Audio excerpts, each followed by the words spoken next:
Hi, welcome to Stress-Free Aging. My name is Amanda Allen. I'm a business development representative with Assured Hospice, and I am here with my special guest from Bright Star. Her name is Faye LaPorte. She is a dementia specialist, and we're here to talk about just those challenges of dementia and some of those just those challenges that someone might have with a loved one that's struggling with dementia. So we're going to, I also want to plug her book, which is called Creating Magical Moments, A Positive Approach to Dementia. This is a book that she's wrote based upon her experience with her mother that had dementia. And we're going to talk a little bit that's actually going to tie in from our previous show. You were a guest on our previous show, so I'm excited to have you on the podcast and the video so we can go ahead and continue our conversation. One thing I just want to bring out to listeners right now is the point of this show is to get some great information, hopefully bring you some resources that you might need, and we're going to go through that process. So Faye, tell me a little bit about what inspired Creating Magical Moments. It's almost like demystifying dementia. There is so much bad information out there. There are so many books that are 5 times as big as that one, and it's filled with all charts and irrelevant information, quite honestly. This book is designed for you to it's almost like a guidebook to make your loved one more happy and feel like a person. Sometimes people say, well, he's easy. He just sits on the couch all day and does nothing. Well, good grief, that is not what you want at all. Mm-hmm. Even in the later stages of dementia, you can actually get through to these people. I have developed a whole bunch of toys, games, all kinds of gimmicks that are a little unusual, that seem to be working quite well. They need to be active, just like anyone else. They need to know who they are. You'd be amazed that most of them don't know how to write their name. Wow. Something so small. So I bought, those books we had in grade school with all the lines on them. Mm-hmm. And it was an experiment, but it worked. And I would just do it in those letters, the person's name, and I would point and say, your name, your name. And as they practiced and were able to do it, they just lit right up. Because it's an accomplishment. They have to have an accomplishment. Okay. Even if it's little. That is exciting. Can you tell me how music plays a role in dementia? How maybe just playing music, a favorite song that they may have had when they were younger. I have watched some amazing videos, and I've seen so many amazing things that has happened with dementia patients when they hear their favorite song. Mm-hmm. They love music. Love it. Not necessarily the area that you think. They don't want to go way back. The most popular songs that they hear is Elvis Presley. Isn't that funny? Wow. I had this wonderful little thing that she never talked, hardly ever, and just stared out a window all day. And I just played it in the background one day. She started talking like crazy. She wanted to dance. In fact, we had to go to the park one day, and I had to, hoping no one was watching, I had to let her out of the car, and we danced. So that opened up this whole world for her. It's just amazing. Sometimes it helps because we do have resistance for bathing and showering. It sometimes helps to be playing that in the room, and you just kind of walk them in there, and it's the music. They forget about their fear of falling and all that stuff. Oh, wow. Mm-hmm. It's amazing. That is amazing. Tell me about your journey with your mom. Well, that was quite a journey.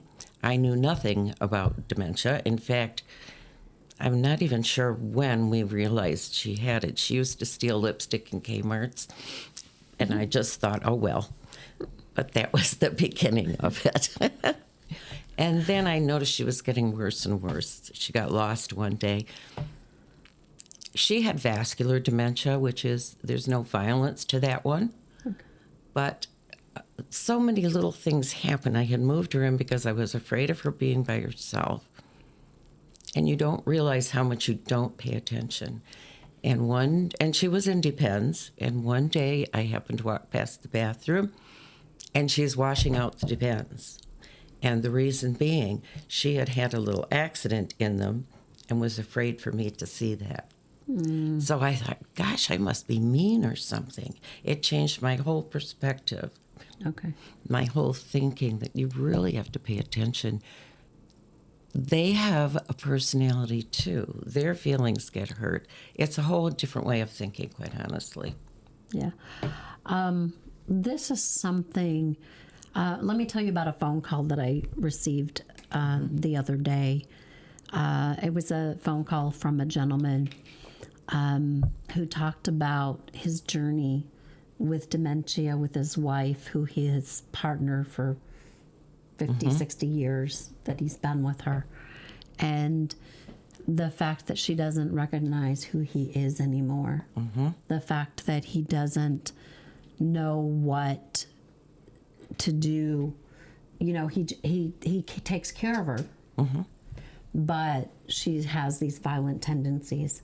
So I'm assuming that during this process that the struggle is different depending on who the caregiver is. It has to be different as a child versus a spouse. Sure. Things like that, being a caregiver. So tell us a little bit more about your journey with your mom and some of the challenges that you faced and maybe what you would do differently. I would do a lot of things differently because I think I totally misjudged her.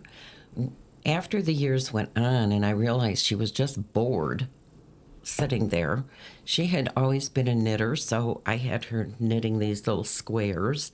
They were totally wrong with holes in them, but that's okay. She thought they were perfect. And that went on too at night. Then we danced at night.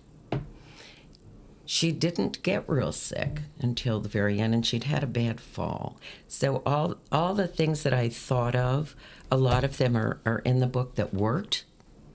And I always treated her like a person. It's almost like knowing 3 A's. You're always positive. You always treat them with respect. And you always know who they are. They're not the old person they were. They're someone different. That's why it's magical. You're part of a whole metamorphosis here. A whole new person is being created, and you can enjoy that person.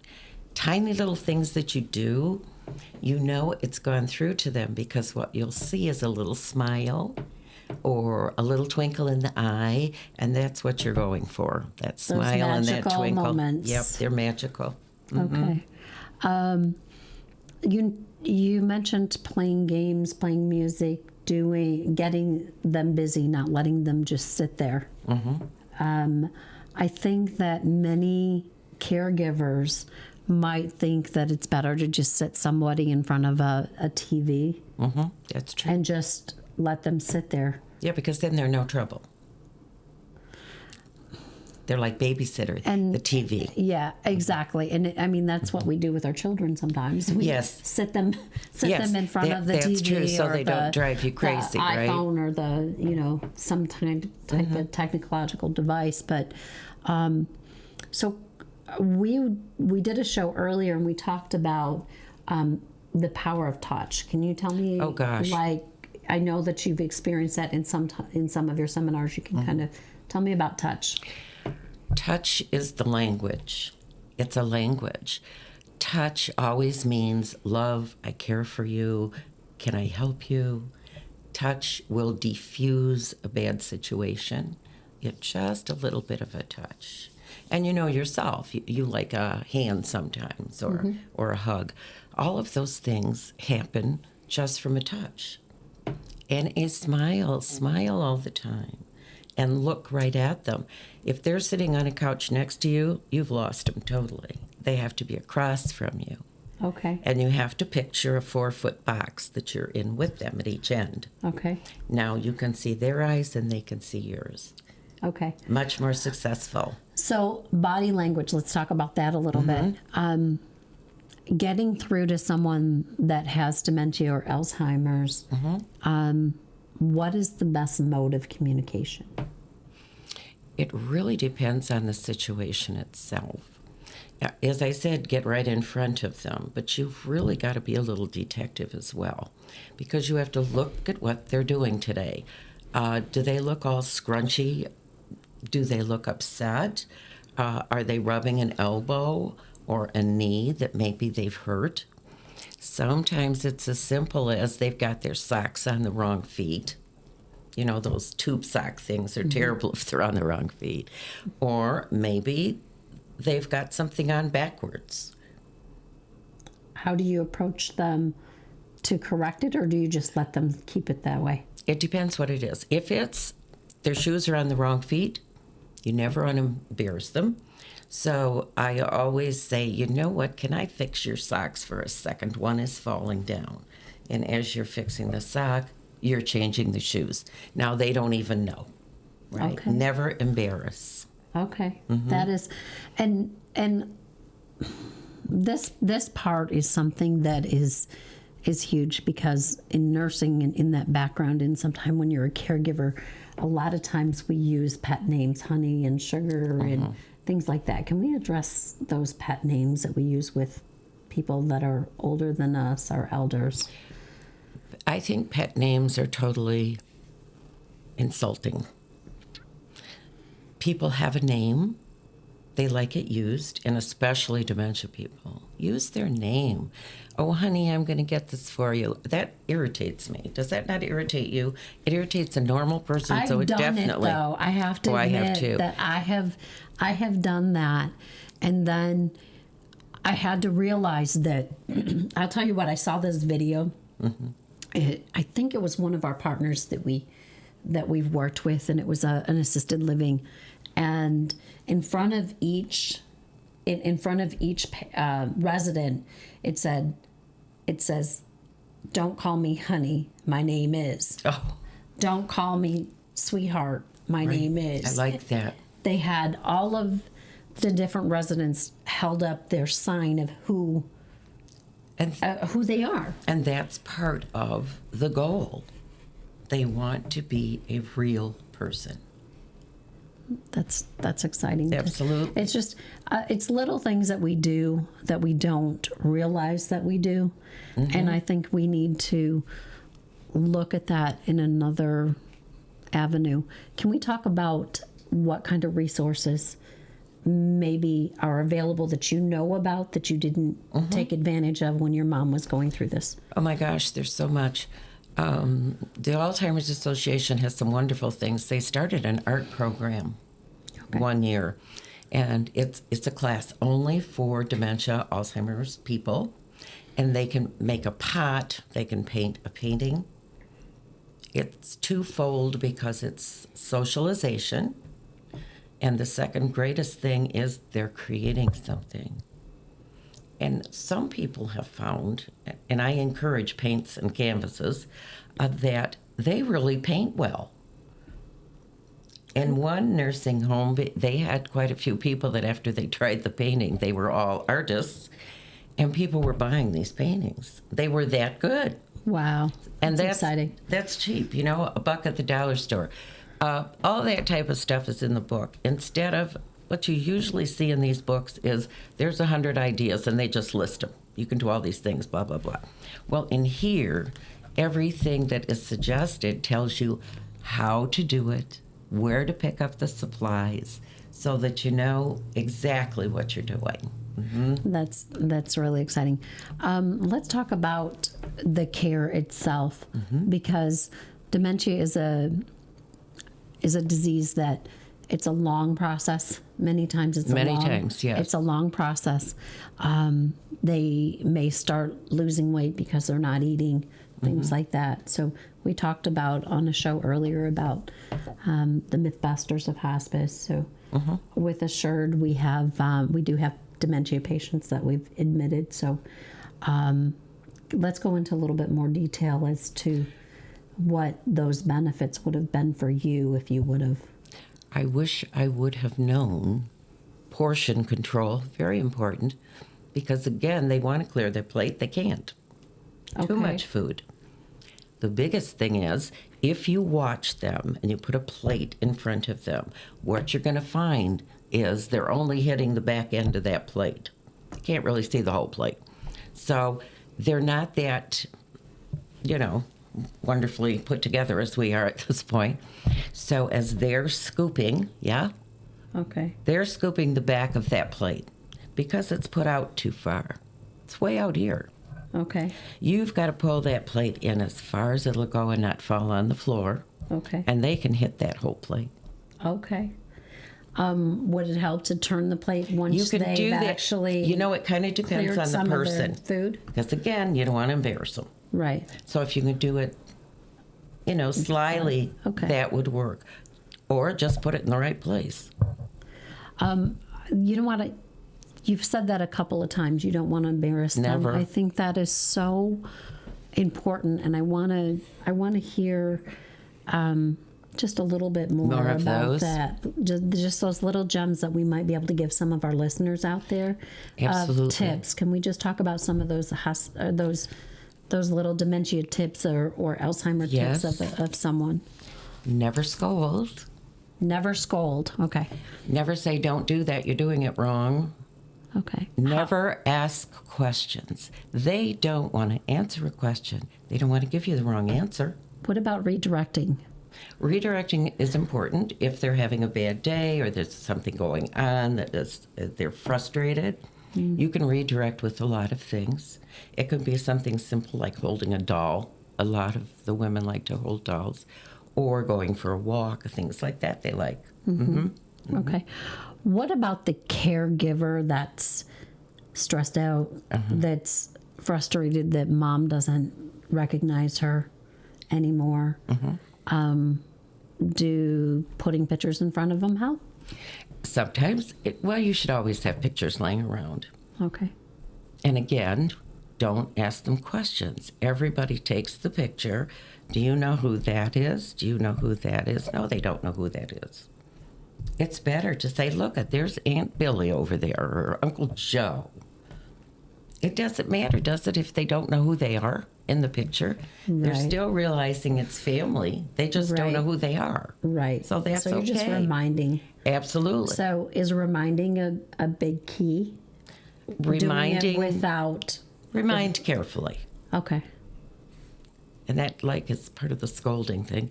What we tend to do is immediately react. So if you walked into a room and your client is drinking water out of the flower vase, okay? What's your first reaction? Don't do that. Right. And that is most people's first reaction. So what about just offering them a bottle of water instead? Right? Or say, Or just I've got some real cold water down the hall. Yes. And then you take it away from them. Caregivers, until they're used to this, are going to constantly scold and reprimand. That's just what they do. They think of them as children. They are not children. They're adults with childlike ability, okay. but they are not children. A gentleman, for fact, men like to read the paper. Read the paper to him. He can't read it because the words don't make sense. Okay. But if you read the paper to them, again, you'll see them light up. You'll see the big smile. Okay. Those are some great tips. Let's talk about that, the comfort I'm going to discuss the comfort at the end of life. I know that not all dementia patients have the same pleasant attitude. You said that your mom didn't have those violent tendencies, but sometimes there's some dementia patients that become very violent if they have and this is what I've heard as far as veterans that might be out there. They have had different things in their past. Well, they have those terrible issues. They have some of the things that they've had in their past. They've had some of the violence that they've seen, things like that. they have come and they've carried some of those things out when they start deteriorating. One of the things that I know that we do as a hospice company is that we have different medications that can be applied topically. And you probably are familiar with biomed. Yes. Different biomed mixes that are creams that can be put on the back of the neck to calm somebody down immediately. Yes. To do those kind of things. Those are some of the comfort measures that can take place. And then if we look a little bit more towards bringing somebody onto hospice and bringing those comfort meds and having that support as a family, supporting the family, supporting those loved ones, giving that little bit of a break while the nurse is there and things like that. Would that have been helpful in your situation? I think so, because the family actually was not aware of how bad she was, and I should have involved all of them. So that's another thing, is bring people in, Bring the them family in and let them experience. Give yourself a break. We are running low on time, but I do want to touch bases about Bright Star. Karen, just tell us a little bit about that, and please give the telephone number. We also will have it on the screen here. Well, Bright Star Care is a private duty home care company. Okay. We've been in business for 11 years. Our real difference is we can take care of people anywhere from just companionship all the way to very skilled care. Okay. So we can follow them right along. All of it can be done in the home. We do work with hospice as well if they're involved, or sometimes they just have other organizations coming in for them, veterans or whatever. It's very, very important that everyone is involved in that end of the life. Because as they're laying there and you can see the light going out and they're trying to talk to you, start talking about a fun memory you had with them, and you'll see them smile just a little bit, even at the end. So smiling is a big... Oh, absolutely. It's very big to smile and to be pleasant. And always be pleasant. Have that pleasant and attitude. Happy. You want that happiness. They can feel you happy.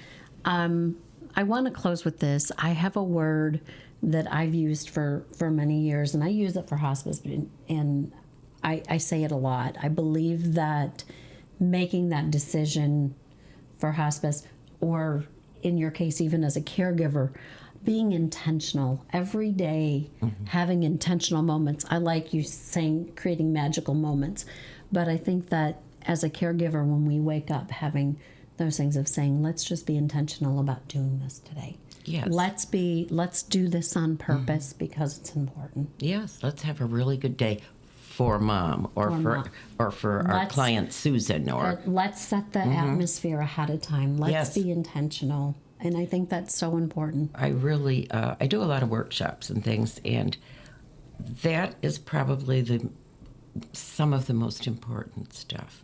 Your attitude when you walk in, they're going to play right off it. I mean, that's true. I have been in your workshops. They're wonderful. They are such a great, they're so educational. They're happy. They're happy, but they're very educational. Can you give the telephone number, please, for our listeners? Yes. The main office is 586-279-3610. Great. Can you say that one more time? Sure. 586-279-3610. We are located in St. Clair Shores. Beautiful. Thank you. I so appreciate you being a part of our program today. Just want to thank you. I enjoyed this. Thank you. Love talking about all of this. All right. Thank you so much.